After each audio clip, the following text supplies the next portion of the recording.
네, 지난 4주 동안 요나 말씀을 함께 살펴봤고요.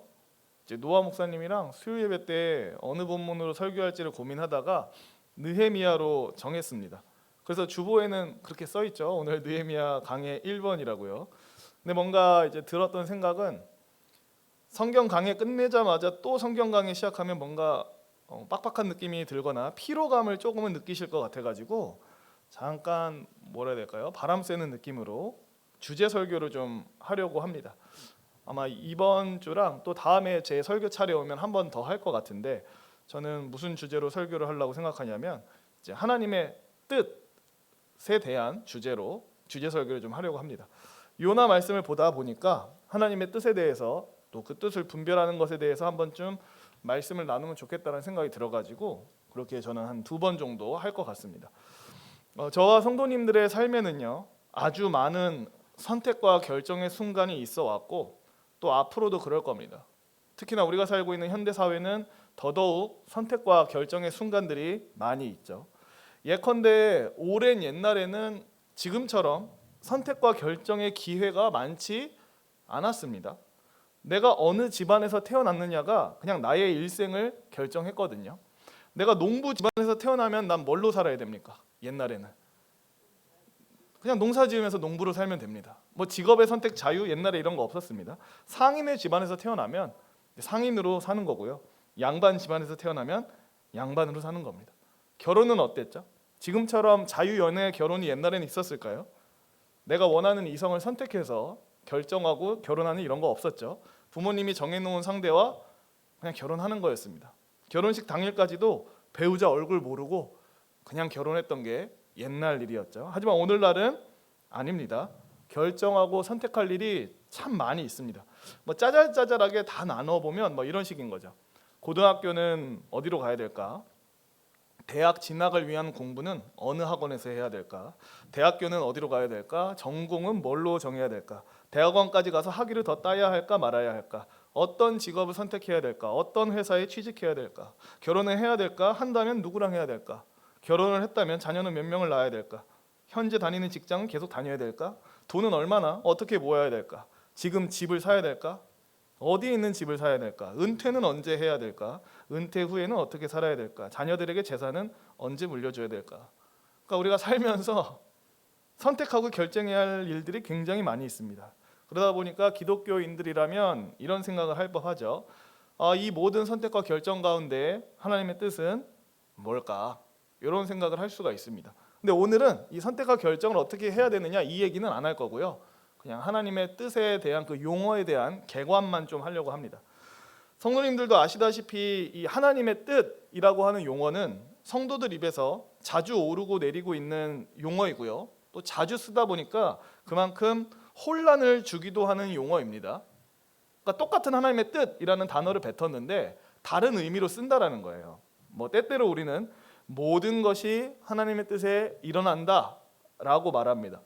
또 어떤 때는 하나님의 뜻에 순종하여 행하는 것에 대해서 말하기도 하고요. 또 어떤 때는 하나님의 뜻을 찾는 것에 대해서 얘기하기도 합니다.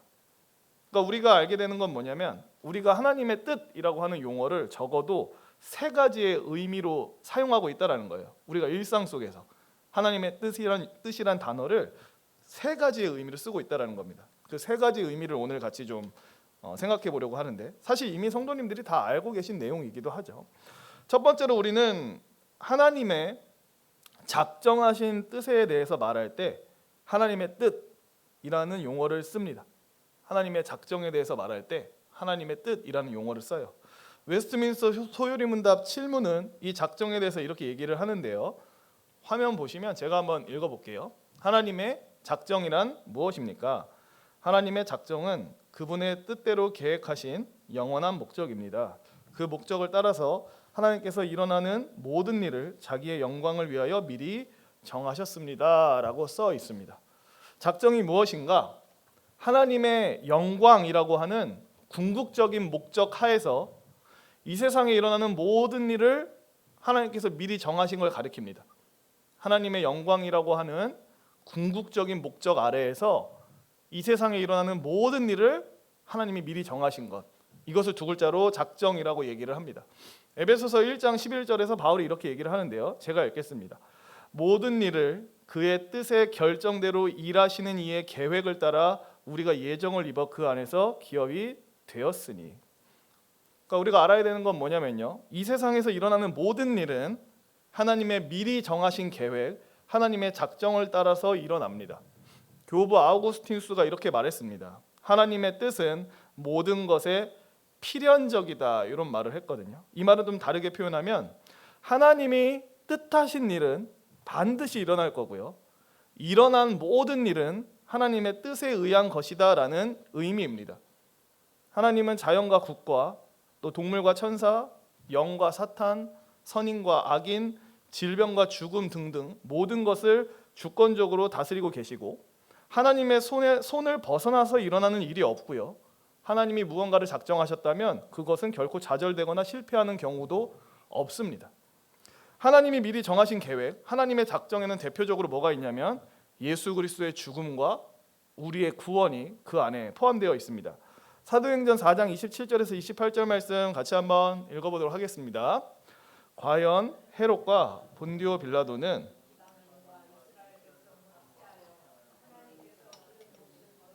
예수를 거슬러 하나님의 권능과 뜻대로 이루려고 예정하신 그것을 행하려고 이 성에 모였나이다. 그러니까 이 말씀을 통해서 알 수 있는 건 뭐냐면 성경은 이 땅에서 행해진 가장 극악하고 부당한 행위인 하나님의 아들이 십자가에 달려 죽는 것조차 하나님의 주권적인 작정 안에서 이루어졌다라고 얘기를 하고 있습니다. 또한 이 자리에 계신 성도님들이 예수 믿고 이 자리에 있게 된 것도 전부 다 뭐에 들어가 있냐면 하나님의 작정 안에, 뜻이라고 해도 되고요, 작정 안에 들어 있습니다. 어디서 누구를 통해 예수를 듣게 될 것이며, 누구를 통해 교회를 가라는 권면을 듣게 될 것이며, 어느 교회에 등록해서 정착하게 될 것이며, 어디서 어떤 말씀을 듣고 회심하게 될 것이며 등, 이게 전부 다 하나님의 작정 안에 들어가 있습니다. 다 하나님의 계획 아래, 미리 정하신 계획 아래에서 이게 다 일어납니다. 또한 하나님의 작정은 구원과 같은 어떤 거대한 계획에만 관련된 게 아니고요, 아주 작고 하찮아 보이는 것에까지 다 미쳐 있습니다. 예수님이 이런 말씀을 하셨죠. 마태복음 10장 29절 30절 보면 제가 읽어보겠습니다. 참새 2마리가 한 아사리온에 팔리지 않느냐? 그러나 너희 아버지께서 허락하지 아니하시면 그 하나도 땅에 떨어지지 아니하니라. 너희에게는 머리털까지 다 세신 바 되었나니. 예수님이 지금 무슨 말씀하시냐면 그 별 볼 일 없어 보이는 참새가 땅에 떨어져서 사람들한테 잡히는 것조차 뭐 안에 있다라고 얘기하는 겁니까? 하나님의 작정 안에 있다라고 얘기하는 겁니다. 하나님의 뜻, 하나님의 계획, 하나님의 작정 안에서 이 별 볼 일 없어 보이는 사건조차도 다 그 안에서 이루어진다라고 얘기를 합니다. 그러니까 하나님은 대단하고 가치 있는 것만 면밀히 계획하시는 게 아니라 우리 눈에 보기에 하찮아 보이는 것, 이것까지 굳이 계획하셔야 되나 하는 것조차도 전부 다 관여하고 계시다라는 거죠. 우리가 미처 알지 못할 뿐 저와 성도님들의 인생은 하나님의 작정과 또 그 작정을 실현시키는 섭리에 따라서 시작되고 끝나거든요. 미리 정하신 하나님의 계획이라고 하는 작정이 있고, 이 계획을 하나님이 실현시키기 위해서 섭리하시는데, 이 작정과 섭리 안에 저와 성도님들의 삶이 다 들어있는 겁니다. 하이델베르크 교리문답 27문 예전에 수요일마다 살펴봤었는데 여기만큼 섭리를 잘 설명하는 부분이 없는 것 같아요. 같이 한번 읽어봤으면 좋겠는데요. 제가 문을 읽을 테니까 성도님들은 답을 읽으시면 됩니다. 27문 하나님의 섭리란 무엇입니까?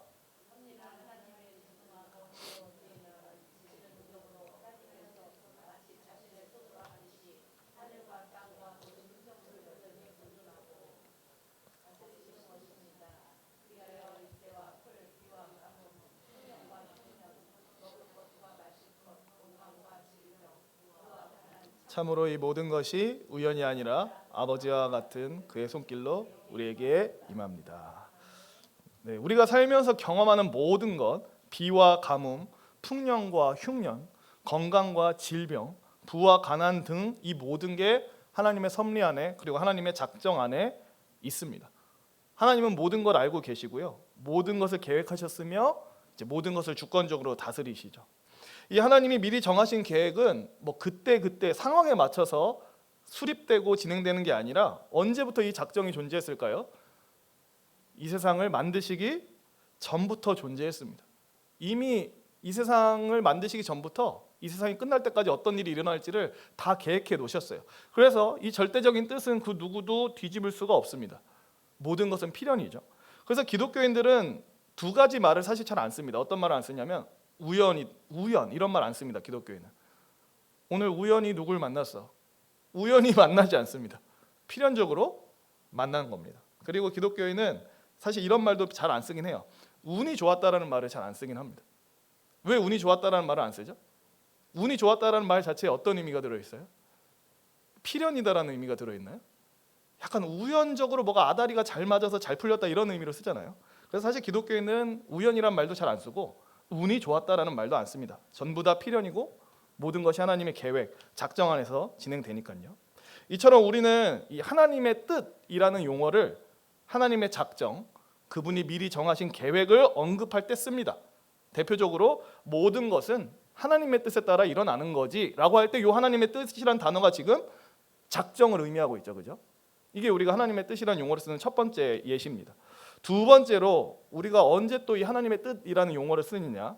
하나님이 우리한테 명령하시는 것, 바라시는 것을 가리킬 때 이 하나님의 뜻이라는 용어를 씁니다. 사실 이것을 말하는 성경 구절이 너무 많아요. 그래서 일단은 하나만 읽어보자면 요한일서 2장 15절에서 17절이 있는데 좀 길지만 같이 한번 읽어보면 좋을 것 같습니다. 같이 한번 읽어보겠습니다.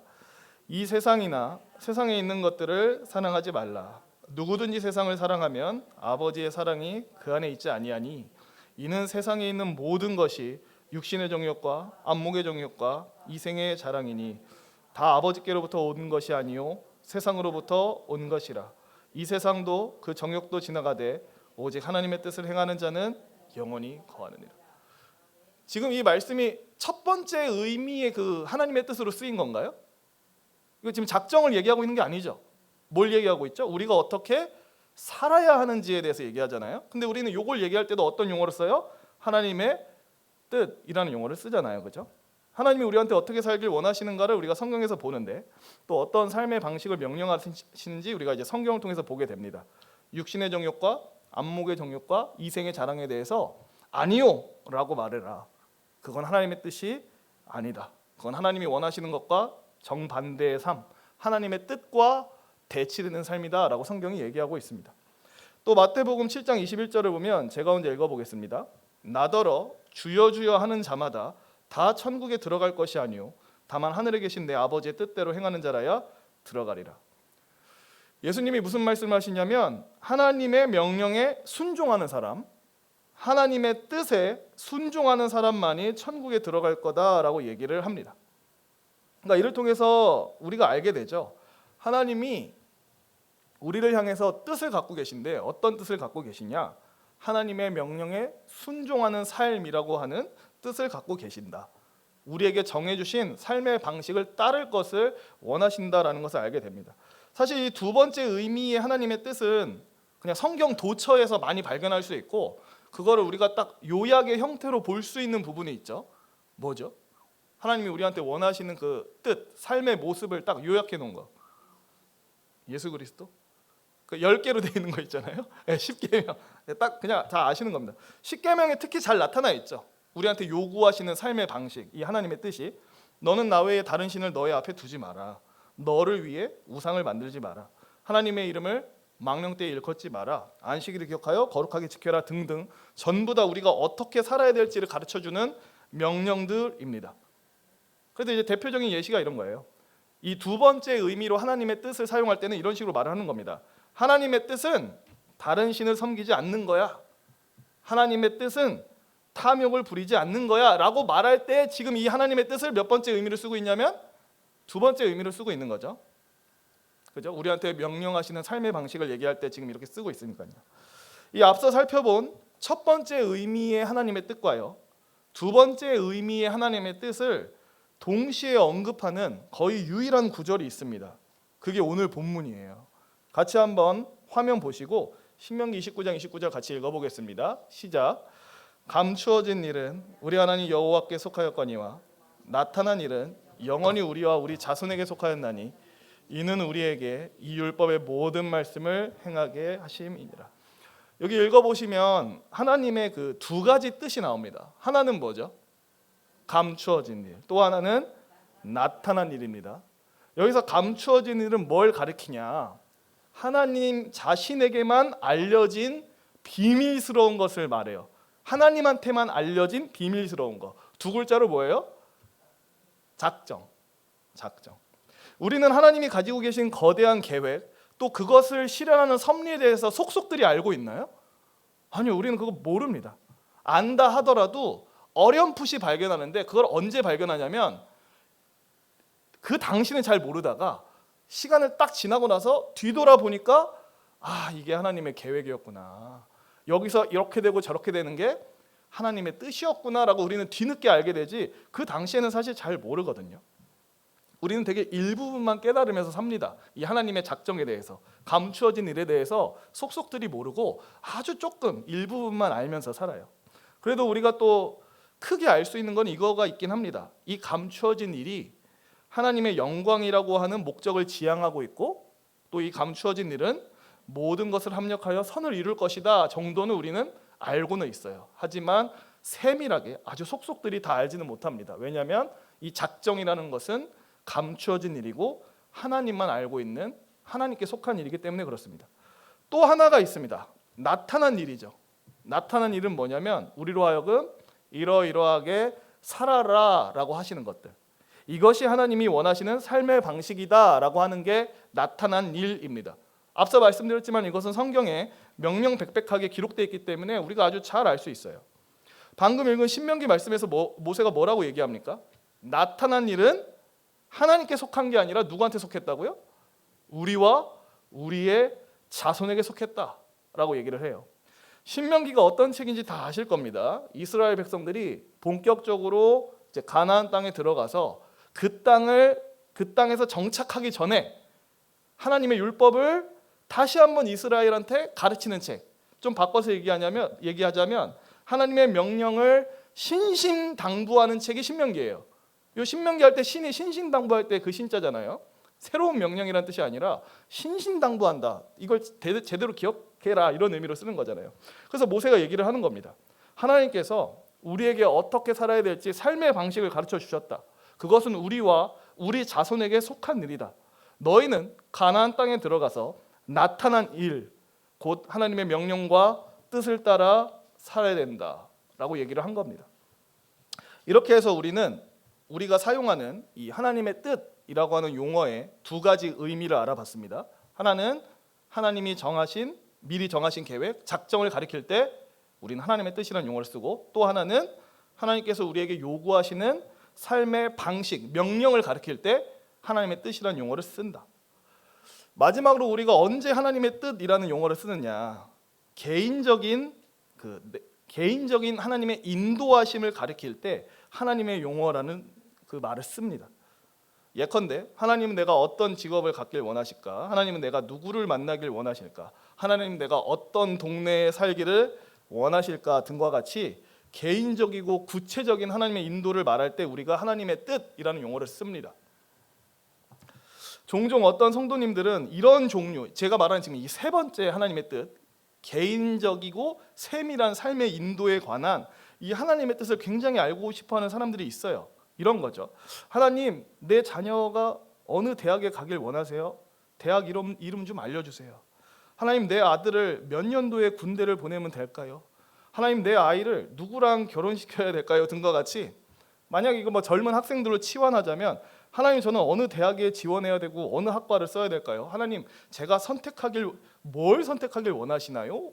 와 같은 질문이 이 세 번째 하나님의 뜻을 구하는 건데, 근데 생각을 해볼게요.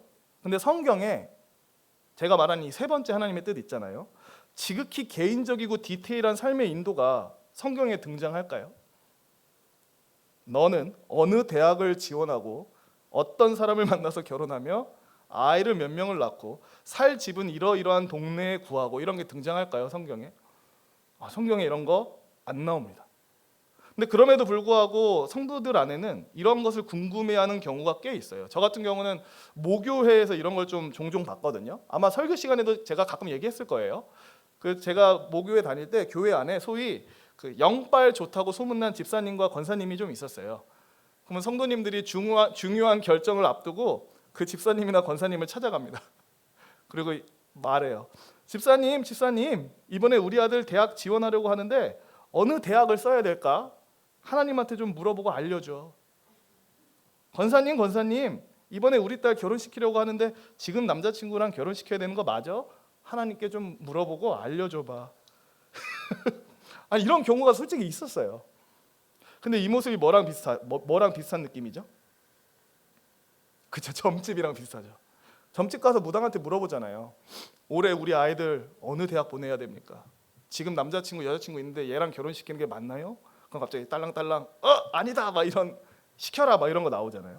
그러니까 저도 그런 걸 보면서 잠깐 좀 이상한 느낌이긴 했거든요. 의구심이 좀 들었어요. 아니 그 갈 대학까지 하나님이 일일이 지정해주고 누굴 만나야 되는 것도 하나님이 일일이 다 지정해주는 건가? 막 이런 생각을 했었거든요.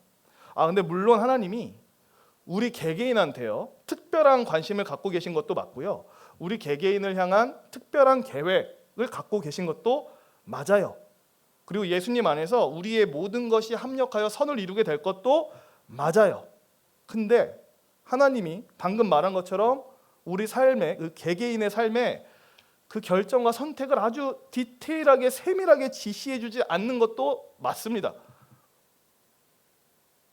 계속 얘기를 해볼게요. 왜 그러냐? 왜 하나님은 우리 삶에 대한 그 디테일한 삶의 지시를 일일이 내려주시지 않느냐? 예를 그냥 들면 이런 거죠. 롯데리아 갔는데 하나님한테 기도하는 겁니다. 하나님 오늘은 불고기 버거를 먹을까요? 치킨 버거를 먹을까요? 새우 버거를 먹을까요? 그럼 갑자기 하나님이 마음에 감동을 주셔서 오늘은 새우 버거다. 이런 게 있다는 거예요? 없다는 거예요? 없다는 거예요. 아마 이런 게 있으면 더 당황스러울 거예요. 왜냐하면 내심 그 세 가지 중에 하나를 하나님한테 여쭤보면서 나는 마음속으로 근데 오늘 불고기 버거가 땡긴다 이러고 있었는데 갑자기 하나님이 오늘은 새우 버거다 이러면 오늘 불고기 버거 먹고 싶었는데 하면서 새우 버거 먹게 되잖아요. 그러니까 이런 게 없다라는 거예요. 왜 이런 게 없냐면 하나님은 우리에게 선택의 자유를 주셨기 때문에 그렇습니다. 무언가 결정할 사안이 있을 때 생각할 수 있는 머리를 주셨고 이거를 결정하고 선택할 때 대체 어떤 기준에 따라 선택해야 되는지도 알려주셨기 때문에 일일이 이런 것에 대해서 세밀하게 다 안 알려주세요. 지난번에 그 동평항로에 그 재직수련회 가셨던 분 계시죠? 몇 분 계시죠 여기에? 거기에 그때 여로보암 설교를 하면서 이런 얘기 하셨잖아요. 강사 목사님이 하나님이 여로보암한테 두 가지를 얘기했다. 하나는 네가 원하는 대로 마음껏 이스라엘을 다스려라. 그러니까 뭘 보장해 준 거예요? 여로보암의 자율성을 보장해 준 거예요. 근데 하나를 더 얘기하시죠. 근데 네 마음대로 하되 하나님의 율법 안에서 테두리를 딱 쳐주신 거예요. 네 마음대로 해도 좋은데 하나님의 율법과 법도 안에서 해라라고 하면서 지향성을 정해주셨다 이런 얘기를 했어요. 그러니까 이거 맞는 말이에요. 하나님은 우리에게 생각할 수 있는 머리와 판단할 수 있는 지혜를 주셨고요.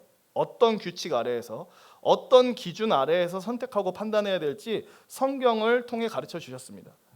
특별히 가르쳐 주신 기준이 몇 번째 하나님의 뜻이에요? 지금 우리 세 가지 얘기했잖아요. 몇 번째 하나님의 뜻이 우리가 선택과 결정을 해야 될 테두리죠? 세 번째요? 두 번째잖아요. 두 번째. 어떻게 사는 게 좋다라고 하나님이 우리한테 명령해 주셨잖아요. 이 두 번째 하나님의 뜻의 테두리 안에서 우리는 자유롭게 결정하고 선택할 수 있습니다. 하나님이 우리한테 그런 자유를 주셨어요. 그래서 우리는 삶에서 여러 선택과 결정의 순간들을 만날 때 나의 개인적 삶에 대한 하나님의 인도를 아는 것에 너무 심하게 집착하면 안 됩니다. 내 개인적 삶에 대한 하나님의 인도에 너무 집착하면 어떤 문제가 생기냐면요. 내 삶에 대한 하나님의 계획에 내가 온전히 따라가지 않으면 내 인생이 망할 거다라는 두려움에 빠지게 됩니다. 여기에 너무 집착하면요. 기독교 작가인 제러드 시처가 실제로 이러한 일이 발생하는 것을 보고 이런 얘기를 했어요. 좀 긴데 제가 한번 읽어볼게요. 이게 말도 막 엄청 쉽게 써 있는 느낌은 아니지만 그래도 한번 읽어볼게요. 이게 좋은 의미로 쓴 게 아닙니다. 하나님의 뜻에 대한 전통적인 이해는 그것을 우리가 미래까지 쭉 따라가야 되는 어떤 특정 경로로 정의한다. 하나님은 이 경로가 무엇인지 알고 계시고 우리가 따라갈 수 있도록 펼쳐 놓으셨다. 우리의 책임은 이 경로, 즉 우리 삶에 대한 하나님의 뜻을 발견하는 것이다. 우리는 우리가 취할 수 있는 많은 경로 중에 어떤 것이 우리가 가야 할 길인지, 하나님이 우리를 위해 계획해 놓으신 길인지를 찾아야만 한다. 만일 우리가 올바른 선택을 한다면 우리는 그의 복을 받고 하나님이 주신 사명을 이룰 것이며 인생에서 성공할 것이다. 만일 올바로 선택한다면 우리는 그의 복을 경험하고 성공과 행복을 얻을 것이다. 만일 잘못 선택한다면 우리는 길을 잃고 우리 삶에 대한 하나님의 뜻을 놓치게 되며 무한한 미로 속에 영원히 헤매게 될 것이다. 이게 지금 무슨 얘기한 거냐면 이 세 번째 하나님의 뜻에 너무 집착하면 이런 식의 뒤틀린 삶을 살 수 있는 확률이 높아진다라는 겁니다. 그러니까 어떤 오해냐면 하나님이 우리 개개인한테 원하시는 삶의 경로가 정확히 있다라고 생각하는 거예요. 그러니까 예를 들면 나는 반드시 A라는 학교에 들어가는 게 이게 경로야.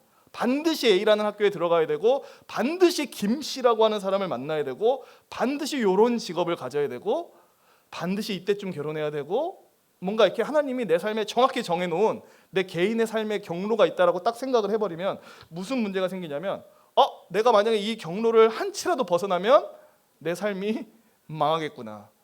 이 경로를 정확히 따라가야만 내게 복과 행복이 오고 이 경로를 조금이라도 이탈하면 내 인생은 불행으로 점철되겠구나라고 오해하게 된다는 겁니다. 이 세 번째 하나님의 뜻에 너무 집착하게 되면요. 근데 이렇게 살 거면 하나님이 우리한테 자유의지를 주신 이유가 없죠. 뭐하러 선택과 결정을 하게 하신 겁니까? 그래서 기억하셔야 됩니다. 우리 삶에 대한 이 하나님의 그 뜻을 하나님은 우리로 하여금 미리 예측하게 냅두지 않습니다. 너 앞으로 이런 결정해야 되고 저런 결정해야 되는 거 하나님이 미리 우리한테 예측하라고 그 짐을 지게 하지 않습니다. 너는 앞으로 꼭 이런 선택을 하고 이렇게 살아야 돼. 넌 그것을 미리 알고 반드시 그렇게 선택해야 돼. 이런 거는 존재하지 않는다라는 겁니다. 아까도 말했지만 솔직히 얘기해서 하나님이 우리 삶에 대해서 이런 선택과 결정을 세세하게 지시하시면 저와 성도님들이 100% 따를까요? 마치 알려주면 다 따를 것처럼 우리는 얘기하지만 막상 하나님이 정말 세세하게 지시해 주시면 우리는 억지로 따르게 될 겁니다. 예를 들면 이런 거잖아요. 아까도 그 햄버거 얘기했잖아요. 불고기 버거, 새우 버거, 치킨 버거. 난 불고기 버거 먹고 싶은데 하나님이 새우 버거 먹으라 그러시네. 에이 어쩔 수 없지 하면서 억지로 새우 버거 먹고. 나는 김씨, 이씨, 박씨 중에 박씨가 좋은데 갑자기 하나님은 이씨랑 결혼하라 그러시네. 그럼 이제 또 뭔가 세세하게 가르쳐 준다고 능사가 아니라는 겁니다. 말씀을 마치겠습니다. 뭔가 좀 이상하게 마쳤죠. 왜냐하면 오늘 얘기를 다 끝낼 수 없어갖고 다음에 기회 오면 좀 더 얘기를 할 거기 때문에 좀 이상하게 끊겠습니다. 오늘 세 가지 하나님의 뜻에 대해서 언급했습니다. 먼저 하나님의 미리 정하신 계획, 곧 작정에 대해서 얘기를 했습니다. 우리는 하나님의 작정에 대해서 다 알 수가 없습니다. 이것은 하나님께 속한 일이기 때문에 그렇습니다. 하지만 우리는 신뢰해야 됩니다. 뭘 신뢰해야 되냐면 하나님은 선하시며 모든 것을 합력하여 선을 이루실 것이다라는 것을 신뢰해야 되고 이 작정의 최종 목적지가 궁극적으로 하나님의 영광이다라는 것을 우리가 알기 때문에 내 삶에 경험하는 모든 게 결국은 하나님께 영광이 되겠구나라고 우리는 신뢰하면서 살아야 됩니다. 두 번째로 우리는 하나님이 바라시는 뜻, 우리에게 내리신 삶의 명령을 따라서 살아야 됩니다. 이거는 우리가 분명히 알 수 있습니다. 성경 도처에서 이것을 말하기 때문에 그렇습니다. 이 두 번째 하나님의 뜻을 따라 사는 것을 가리켜서 이제 순종이라고 우리는 얘기를 하죠. 세 번째로 내 개인을 향한 이 하나님의 인도를 세밀하게 알고자 하는 것, 또 그것을 지시하는 것은 성경에 등장하지 않습니다. 이것을 알고자 지나치게 몰두하면 오히려 혼란만 심해집니다. 하나님은 내가 뭘 하길 원하실까? 오늘은 뭘 하길 원하시지? 뭘 먹어야 되고 누굴 만나야 하고 하나님 구체적으로 알려주소서. 그러니까 이런 삶의 모습이 의도는 좋을 수 있어요. 그런 거 있잖아요. 나는 정말 하나님을 사랑하고 그분의 인도에 따라 살아가고 싶은 열망이 강하면 이런 세밀한 것조차 다 하나님께 묻게 돼 있어요. 그리고 그런 게 나쁜 것도 아니에요. 근데 여기 병적으로 집착하면 어떻게 되냐면 삶이 자유로워지는 게 아니라 묶이게 되고 지혜로운 삶이 아니라 어리석은 삶이 될 경우가 더 많습니다. 왜냐하면 이런 삶은 그 사람을 소극적으로 수동적으로 바꿔놓고 아주 작은 선택만 하게 만들어버리기 때문에 세 번째 하나님의 뜻에 너무 심하게 집착하는 것은 오히려 부작용이 큽니다. 방금 말씀드렸지만 하나님의 뜻에 대한 이제 설교는 제 설교 순서가 오면 그때 좀 더 하도록 하겠습니다. 오늘 말씀을 나누면서 바라는 것은 이건데요. 저와 성도님들이 이 세 가지 의미의 하나님의 뜻을 잘 구별하고 이해하고 또 사용할 수 있었으면 좋겠습니다. 그리고 각 하나님의 뜻에 대해서 우리가 올바른 태도를 가진 채 살아야 됩니다. 첫 번째 하나님의 뜻에 대해서는 신뢰를 가져야 되고요. 두 번째 하나님의 뜻에 대해서는 순종해야 되고요. 세 번째 하나님의 뜻에 대해서는 너무 집착하지 말고 하나님이 정해놓으신 테두리 안에서 자율적으로 살자. 이거를 기억하시면 좋을 것 같습니다. 그래서 저와 성도님 모두가 이 하나님의 뜻을 잘 분별하고 또 하나님의 그 테두리 안에서 잘 결정하고 선택하고 사시는 복된 성도님들 되시기를 주님의 이름으로 축원합니다. 우리 말씀 기억하면서 기도하실 때 우리가 크게 세 가지 의미로 하나님의 뜻이라고 하는 용어를 쓰는데